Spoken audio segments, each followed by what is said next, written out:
that our framing of these recommendations as an integrated whole may have created some confusion among the public about how they can be implemented under North Carolina law. And I was thinking about this in hindsight. We should have been a bit more clear on this point. I've seen a number of social media posts and a few emails suggesting that all of the study group recommendations can be placed on the ballot and voted on by the public, but that's not accurate, and it's not possible under North Carolina law. Charter amendments may but are not required to be placed on the ballot for a vote of the people. In this case, only 3 of our recommendations are classified as charter amendments. State law expressly leaves compensation to the sole discretion of City Council. Similarly, our voter engagement recommendations are policy decisions that also rest solely within the sound discretion and authority of Council. The handling of a recent Charlotte study group's compensation recommendation illustrates this point nicely.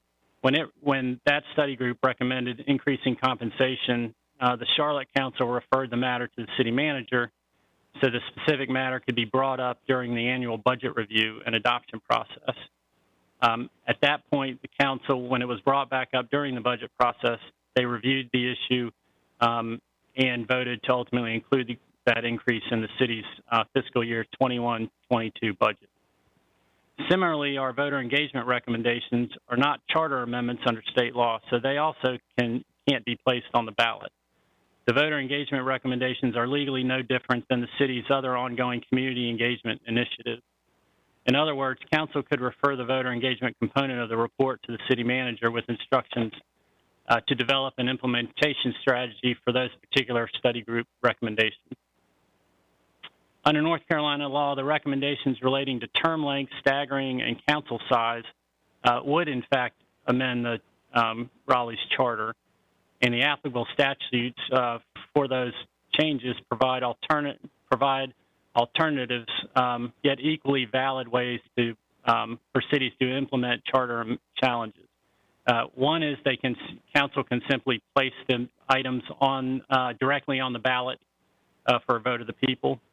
One alternative is council can simply schedule a public hearing and vote to adopt charter amendments after the public hearing, just like any other ordinance. Or charter amendments can be implemented by a combination of the ordinance and referendum approach. But the important thing to remember is that these alternative amendment procedures are equally valid and entitled to the same dignity under North Carolina law. One method is not qualitatively different than the other alternatives in the eyes of the law. And with that, I'd like to leave you with a final thought and a request. Whatever course you eventually take, the decisions you face and how you choose to dispose of the study group's recommendations are likely to be some of the most consequential actions of your time on council and in the history of the city.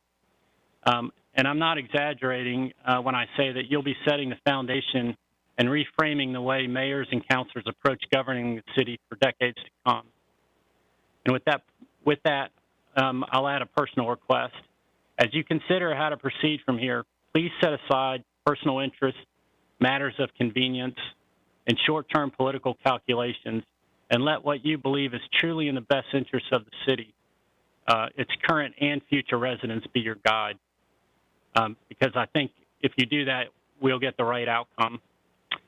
And again, thank you for the opportunity to work with on this important matter. I appreciate all the work of my fellow study group members, and we're here and available to answer any questions you might have.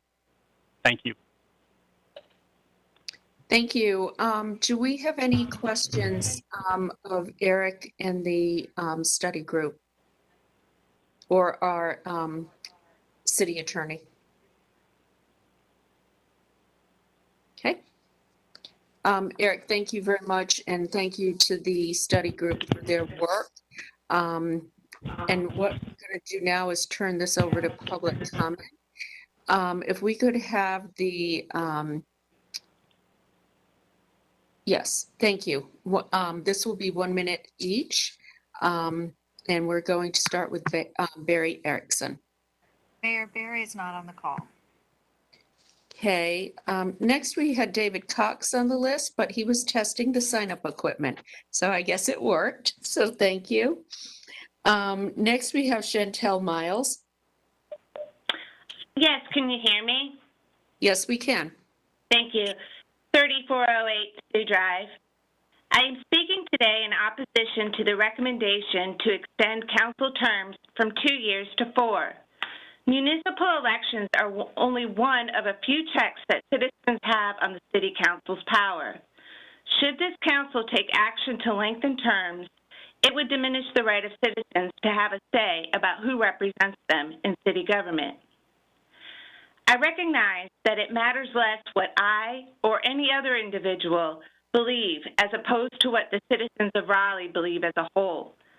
Similarly, it also matters incomparably more what the entire citizenry of Raleigh believe as opposed to what a group of self-interested counselors believe or what a politically appointed study group recommends. The decision to extend council terms belongs to the people of Raleigh and should be placed on a ballot. Nearly all of you have announced your intention to run for re-election. Do the right thing and let the people make this decision. Your time is up. Thank you. Next, we have Tim Niles. Tim Niles, 11509 Midlothian Drive. This council eliminated CACs in secret with no public input to benefit their developer donors. This council moved their own election 8 months more than necessary and eliminated the possibility of runoffs in secret with no public input to benefit themselves. The study group appointed by this council made their recommendations without ever asking for public input. This council gave only 3 days notice to speak here today and limited input to 1 minute per citizen, 1 hour in total, to limit public input to the bare minimum. It's time for this council to do the right thing and put any proposed changes to the makeup of this council or its election process, the charter amendments, on the ballot for a public vote. This council has that option. Will you do the right thing, or will you continue to shut the public out? Thank you, Tim. Next, we have Debbie Holt. Hello, I'm Debbie Holt, owner of Clyde Cooper Barbecue at 327 South Wilmington Street. I reside at 5700 Bear Drive, Raleigh. I will be referencing voting and compensation. I have 2 questions of which I think the taxpayers deserve the answers to since we fund your salaries. Number 1 would be, when the downtown capital of North Carolina was being destroyed by riots, who ordered law enforcement to stand down? And also, who ordered 911 dispatch not to send anyone out for emergencies because they said they would put their people in harm's way? I know this for a fact because I witnessed every bit of this when I was down here, and it was very traumatic. So my question is to you: if you're voting, if you're running again, then the Wake County residents, the downtown business owners, and downtown residents deserve to know the answers to these questions so we can decide, or they can decide, who actually should be a winner, who we can trust. Thank you, Debbie. Your time is up. Thank you very much for joining us today. Next, we have Will Allen. Will emailed that he could not attend. Okay, thank you. Next, we have Michael Birch.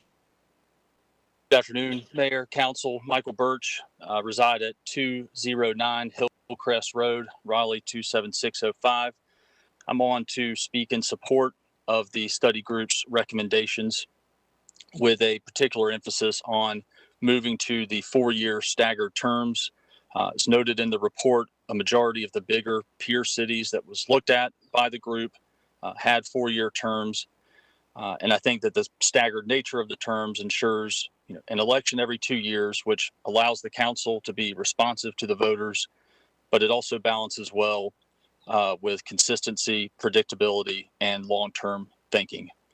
And finally, I just want to emphasize, as was mentioned earlier, that the 4-year staggered term issue can be implemented by this council by ordinance, and would recommend that course of action. So thank you.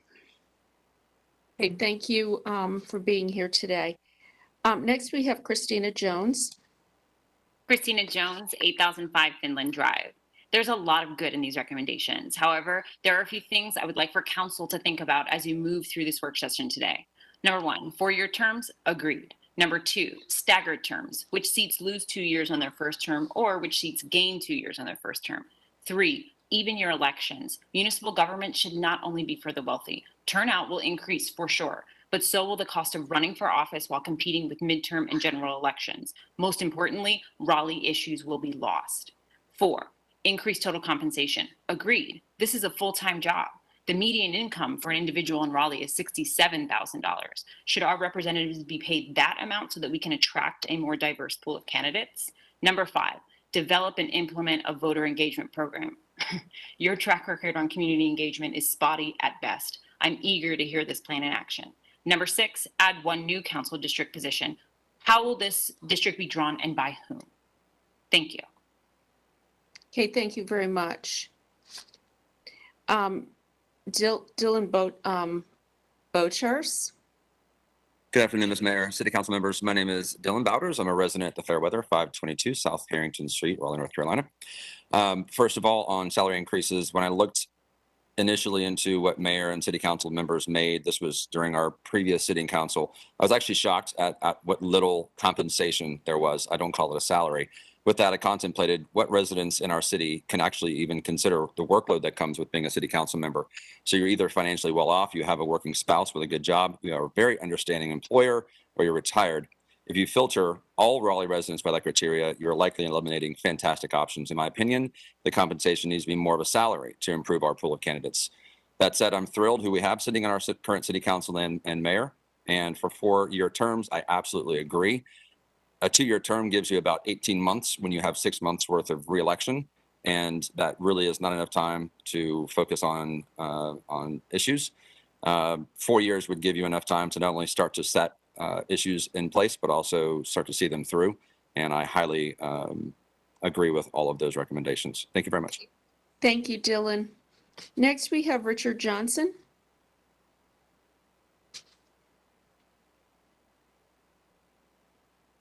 Richard Johnson, 3225 Oak Grove Circle.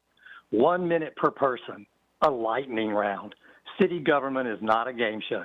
You've already shown that you can't be trusted to do the right thing about elections.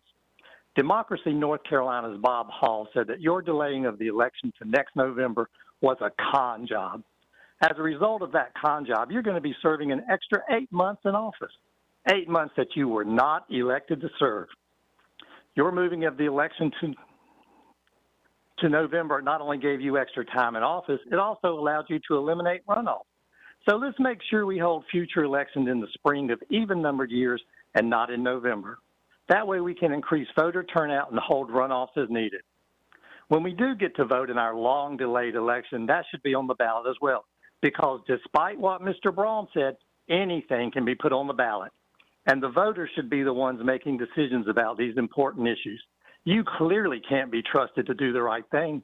Let the people decide in an open and transparent election. Thank you, Mr. We don't Johnson. want any more of your secret Mr. Johnson, your time is up. Thank you. Next, we have Sarah Ellis. Good afternoon, Mayor and Council. Sarah Ellis, 2314 Dandridge Drive, Raleigh, 27610. Thank you very much for the opportunity to speak and at a work session. I really appreciate it. I wanted to speak in support of the report and in particular in support of staggered and 4-year terms. I wanted to offer a somewhat unique perspective. I had the distinct pleasure of being a city employee for a number of years. It was a wonderful honor. It was also exhausting around election year. I'm sure for you as well, but I just wanted to speak from that perspective to say 4-year terms and staggered terms would be incredible for the staff. It would allow them to get much more work done without a bit of disruption around election time, changing priorities and changing faces that we then have to refamiliarize with the work that we've been doing. So just wanted to speak in support of that and the rest of the pieces on the report. And thanks again for the opportunity. Okay, thank you, Sarah. Next, we have Christine Dorr. Yes, good afternoon. Christine Dorr, 12504 Boone Hall Court. I want to address just a couple of the points. In public forums, the citizens of Raleigh appear to be opposed to the increase in terms from 2 to 4 years. I personally see both advantages and disadvantages, and I'm wondering if it wouldn't be wild and crazy to think about a compromise for 3 years. I think it satisfies some of the problems on both sides. The second point that I feel really strongly about is the addition of a councilman, a council person, in addition to a district, and I would hope that would somehow split District B, because we're so large. We feel disconnected. I'm sure you hear about it, but there's the sentiment in District B that we are, we're out in the country and we're left out here, and we need more representation. And now I understand from what Mr. Braun said that most of these things can be voted on. Ms. Dorr, I'm sorry, your time is up. Thank you. Okay, next we have Toshiba Rice. Mayor, they are not on the call. Okay, next we have Donna Bailey. Hi, this is Donna Bailey, 710 Rosemont Avenue. I'm here today to talk about the total lack of trust that Raleigh residents have with this council. Mickey Fern said on multiple occasions that there is a serious issue of lack of trust with this council stemming from your past actions. This council has shown a total disdain for listening to its residents, at least the ones who don't agree with you. It is very clear who you are taking direction from. Many of you were elected with huge donations from developers. Bob Hall, founder of Democracy NC, called your actions development over democracy. He also said, referring to your secret vote to extend your own terms and change the way Raleigh votes, a con job.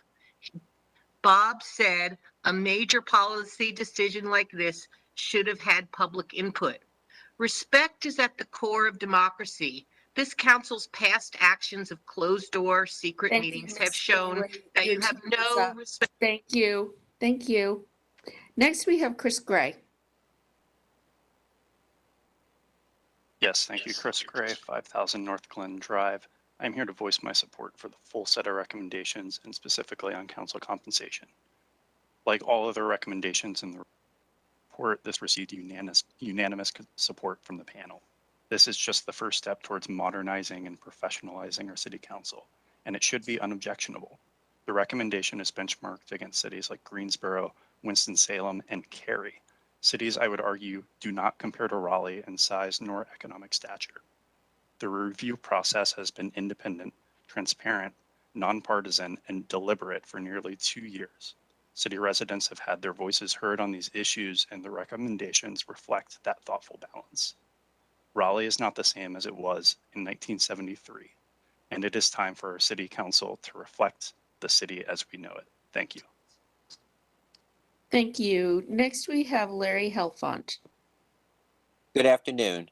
Larry Helfont, 1013 Thoreau Drive, Raleigh. I did not call in to discuss the merits of salary and terms. As noted by the low number of call-ins, this council and mayor need a better understanding of public input and the use of citizen engagement. A decision that alters Raleigh's city charter should not be decided using the recommendations of a committee that you appointed. You have already given yourselves an extension in office that the voters did not approve. Do you really think you should consider a raise and longer terms for yourselves without citizen input? The issues should not be decided by a few, but by the many, your electorate. As suggested by the study group, use your new Office of Community Engagement. Use your Gov Delivery service. Use RTN and the media to educate and interact with the public. Then put a referendum on the election ballot so that voters finally have a say. It is their democratic right. And let me finally say, the statement earlier should not prevent you from putting it on the ballot. Thank you, Larry. Thank you. Next, we have Jonathan Schaefer. Mayor, Jonathan actually didn't plan to speak. He was just listening, so he is not on the call. Okay, thank you. Next, Harry Johnson. Harry is not on the call. Okay, Yes, he sent in an email to us. Apparently, he had a conflict, and he is asking us to review that email. Thank you. Next, we have Joe Trostel.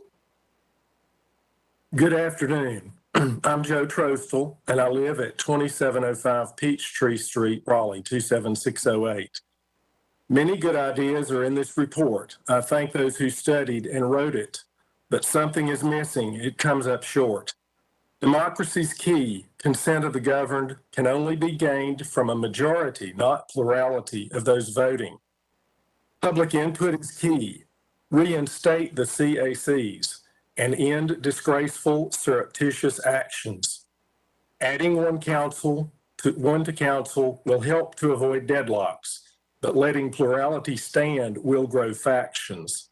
So if you'd like to restore credibility and repair damage, and the criticisms you'd like to end them, then restore runoffs and put appropriate changes to a public vote in the form of a referendum.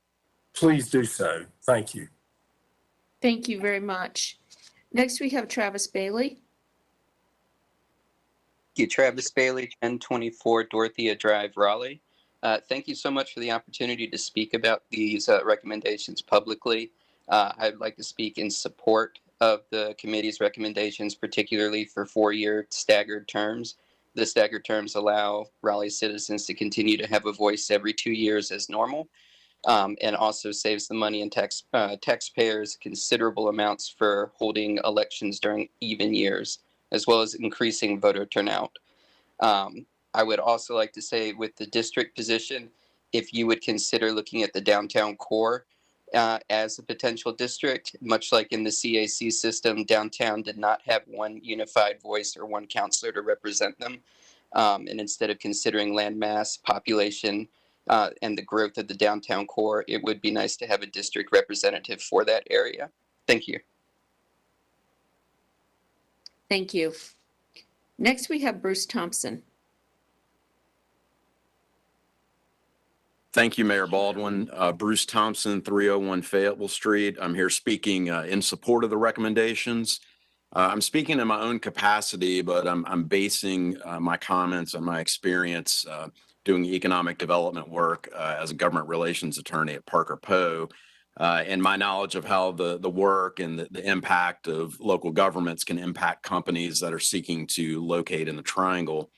Extending the terms to 4 years is going to create longer-term predictability for the business community. Companies are looking for communities where their investments can be sound over a longer period of time and where the local decision makers have time to implement strategies. Likewise, staggering terms will help businesses move forward. Having the potential for the entire council to turn over every 2 years means a significant amount of time can be lost in just getting people up to speed. The staggering allows new ideas, but also institutional memory. And finally, increasing the compensation will more properly reflect the time invested on council matters in a growing city. It's going to broaden the pool of folks available who will be running and provide for their families. Yes, your time was up. Thank you so much. And our final person is Sarah Chapman. Is not on the call, Mayor. Okay. All right. Well, thank you to everybody who called in today and let us know what was on their minds. I'm going to ask, I have one question of Eric in the group, but I'm going to ask if after hearing this, if anybody has any questions of the study group. Okay. My question relates to the district counselor. We heard one person mention District B. We heard somebody mention the downtown core representative. Did you talk at all about, what that district might look like, what the benefit could be? And also, did you have conversations about adding an at-large counselor? Yes, and I'll explain. We did not get into any of the weeds in terms of how a district would be drawn or any of that, because I don't think any of us had experience in the federal, the election law requirements for that. So we shied away from that. We talked about it more in conceptually. There was some discussion about that if you decided to add a district, and this was in the absence of what the federal guidelines require, there might be an opportunity to compose the districts in a way that might make it more likely that additional minority representation could result, but it's very hard to predict that. And again, we didn't have any expertise in how to do that. We also did talk about at large, and I think we mentioned in the report the discussion about the size of council and at large versus district was probably the most. I think we had the most varied opinions when we started, and it was probably roughly split between people that thought adding an at-large versus district. Some folks in the beginning wanted to add more districts, multiple districts. I think many of us kind of settled on the idea that 9 was kind of the magic number in terms of ultimate size. I'm looking over to make sure if any of my fellow study group members have concerns about what I'm saying, because the concern of if you get a council too large, it takes a lot of time and I see the city manager there and the city attorney. Every council member that you add does require some attention, and I'm sure that varies from person to person and council to council.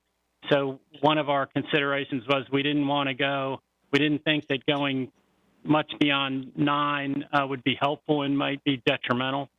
And we, our effort to operate based on consensus is that we settled on adding a district. We felt like there was some interest among the group to try to add some more localized representation, but we were also very cognizant and concerned about we didn't want to have the localized political interest overwhelm the interest of the city more broadly and the strategic interests of a growing city and how to move forward.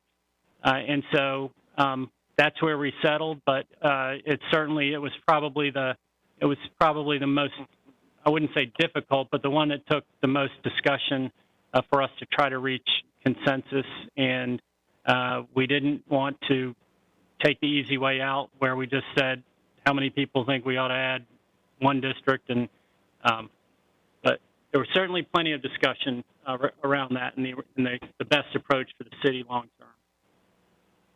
Okay, thank you. Councilmember Cox and then Councilmember Branch. I'm curious to know in the history of Raleigh how many Black citizens have served as an at-large council member. Yeah, because one of the concerns I have with at-large council members is that we have a majority white community that will likely, if given another opportunity for another at-large council member, just vote for another white council member. I think there have been 0, if I'm not mistaken, Black at-large council members in the history all of Raleigh. Would you agree with that? If that's a question to me, I don't know the answer to it. But since I have been, involved in the city since the mid '90s, that has not occurred. But I will defer to. Where's Gail when we need her? We know she'll know. Yes, she will. Thank you. Thank you. And Councilmember Branch. Yeah, to Councilman Cox's point real quick, I think they all were kind of at large up to a certain time frame, and then it went district. But Gail would know. I'm not the historian. Some others may know as well. But one of my questions I want to ask is if we can just have staff to start looking at the educational piece and what that looks like. I think that is something that will take some drafting and putting together. but that is something that I think is non-controversial. I think is something that it doesn't go on the ballot. We're just saying, how do we work to build a system or a department that can help, inform the community about voting, and keep it in a nonpartisan form, kind of going forward. So I think that's something today I think should be an easy lift that hopefully we can at least give a direction for staff to come back with options to us on what that could look like and possibly using our community engagement person. Yes, and I was Counselor- also, I'm sorry, Eric, go on. I'm sorry, Councilor Branch, to your point, I believe that the last charter amendment that occurred, the one in 1973, and Robin probably can confirm, I think that's when it shifted from all at large to the makeup that it is today. So I believe that's correct. Yeah, I think that's my understanding too, because that was the election in which Clarence Leitner was elected mayor. But everything predating that, everyone I believe was at large. Okay. Thank you. To that end, Councilmember Branch, I think what also would be important for next steps is outlining some type of community engagement forum. So we are hearing from residents about some of these issues. So this might be, well, I think it would be important to have something outlined going forward on how we're going to proceed. And perhaps what we can do is put this, we don't vote on things in work session. So maybe we have this as a special item on our next agenda if we want to move forward with the educational piece.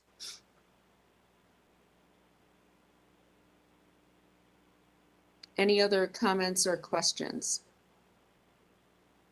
Okay, thank you, everyone. And, Councilmember Buffkin. Well, thank you, Mayor. I wanted to share a few thoughts. And Mr. Braun touched on this. I think the hardest part of this whole thing is separating the people who are on council now from the question that's really in front of us, which is what's the right structure of government for Raleigh in the 21st century. And we haven't, as a community, as a city, we haven't looked at this question in nearly 50 years. And so, I'd like us to, keep talking about it and keep making advancements. And I do agree with Mr. Branch. There seems to be broad consensus on the need for more voter participation and better education. So I'd be favorable to seeing that come back to us. But I think this conversation has gone on and developed to a point that we're probably ready to start looking at an ordinance for 4-year staggered terms and continue discussion about that. And we can structure that along with the council salaries in a way that reinforces that these decisions are not for the people who are sitting on council today. These are for the people who will be elected next year. And the voters will have a say. They can, if they find whatever decisions the council made objectionable, they can make a decision about whether those people should continue to serve on council. And I think that does provide a measure of input. I'm, hearing a lot from my district and the folks I represent, and I think they want to see council take a look at this and make the best decision we can. Again, it's been 50 years, and they will make their judgment next fall about whether we made the right decision. So I think we should at least keep the 4-year term and the staggered election moving ahead to a decision point, and certainly get our voter education and participation program fleshed out and ready to be implemented. Okay. We will hear back from staff on this at our next meeting, special item with next steps. Okay. Thank you, everyone. And thank you to the committee for your hard work and also the work to build consensus. It's not very often that we have a study group come back with unanimous decisions based on conversation and the respect that you all showed each other. So thank you. Thank you. We appreciate it. Okay, next we have a discussion on the non-discrimination ordinance. Councilmember Melton, are you starting us off or is City Attorney? I am happy to start us off, Mayor. I'll keep this very brief. I think you all know that over the past year, I've been working closely with Equality North Carolina at several meetings with them. Mayor Pro Tem Stewart has joined, Councilmember Fort has joined at times about how to advance this issue to the council table. Navigating how to get here has been challenging, but I am glad we are here now discussing this issue. Recently, I've been working with the county, specifically Commissioner Calabria, on their ordinance and how we can advance this issue together. We are one of the fastest growing counties in the country. We are now the largest county in North Carolina, and there are 12 municipalities in Wake County, which makes us very unique because we're really spread out with diverse interests and different sizes. And providing uniformity and consistency, I think, is going to be very important. Having talked with Equality, having worked with the county. The county yesterday at their work session presented a proposed ordinance that would prohibit discrimination in public accommodations and private employment, which are two areas that are not currently covered in the city of Raleigh. It's my understanding that under North Carolina law, once the county adopts an ordinance, municipalities in that county can choose to opt in and extend those protections into the city limit. And the city attorney and I have been discussing that process, and I will kick it over to her to explain, and then I have some follow-up comments. Okay, thank you. As everybody knows, we do have a non-discrimination ordinance that's been on the city books since 1969, and it covers a number of areas, specifically the city's conduct and provisions that we put in city contracts and grants requiring that those people who enter into those contracts and grants will not discriminate. We do not have an ordinance that covers private employment or public accommodations.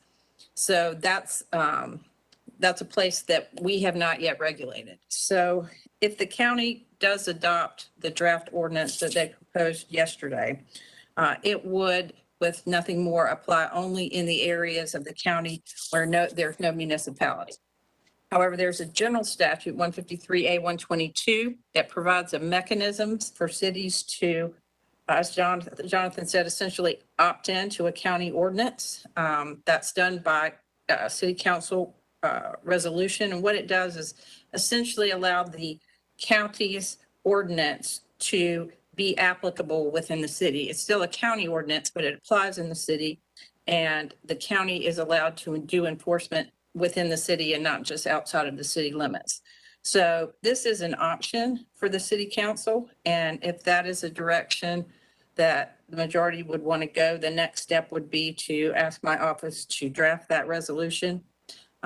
We would suggest that we limit that to pull in the provisions that apply to public accommodations and private employment, because we have already in place city code provisions that cover contracting, city employment, and that type of thing. So essentially, if that were to be pulled in, we would kind of close a gap that had been in our ordinances before now. Okay. Thank you, Robin. I will close with saying, I know at times I can be a bit long-winded, and on this topic, perhaps because it is so personal to me, I really don't have many words, other than to say that I echo the comments of Commissioner Calabria, Chairman Calabria, yesterday, in that there's a simple underlying principle here: no one should be discriminated against because of who they are. This is the right thing to do. I think it's overdue, and I'm ready to get it done. I know this was a long time coming. I appreciate the patience and grace of many as we've navigated this issue. I ultimately think we ended in the right place, at the right time, working with the county, having the same set of rules enforced in the county and in the city, enforced the same way by the same people. There's a lot of benefit to that. I also hope that some of the smaller towns in Wake County will then join once Wake County and Raleigh have extended these protections to our residents and visitors and citizens. And so I would like to ask that, I know the county plans to take a vote on Monday, the 18th. I'd like for this resolution and action to be added to our council agenda for our meeting the 19th. If the county adopts this ordinance, then I would ask that the city council vote to extend these protections into the city of Raleigh. And we will send a resounding message with the county that all are welcome here. Thank you. Thank you. Any questions on this? Councilmember Cox? Well, first of all, I want to say that I would support this resolution. This has been a long time coming, and I've been working on this the entire time I've been on council. I do have some questions about how this process would work, or the mechanism would work, because this would be a county ordinance. City Attorney, you mentioned that it would be enforced by the county. So if someone had a complaint, they would file that with the county, not the city. Is that the case? Okay. So Yeah, that's the case. There are certain things that the county does in the city now, and so we'll just be giving them permission to do that. Okay, so it's not, so to be absolutely clear, this is not a city ordinance. It's a resolution to allow the county to enforce its ordinance within the city limits. And that will work. I think it's a little unfortunate that we're not adopting our own ordinance, but this will work, and I will be happy to support it. Councilmember Melton? I just add something. I have been actively working with Equality North Carolina on this issue. Spoke to the executive director as recently as today. And there is benefit to having the same ordinance applied the same way, enforced by the same people. The protections will be extended into Raleigh. You will be prohibited from discriminating in private employment, public accommodations. I think it means less how the sausage is made, and it's more important that the sausage is made. And as a gay man, I will tell you that walking down the street knowing that I am protected means more to me than who is the enforcing agency. That said, I think there is a great deal of benefit to having one agency be enforcing the same set of rules. Because like I said, we are the largest county in North Carolina. There are 12 municipalities here. Not one large municipality like we see in Mecklenburg or Durham, 12.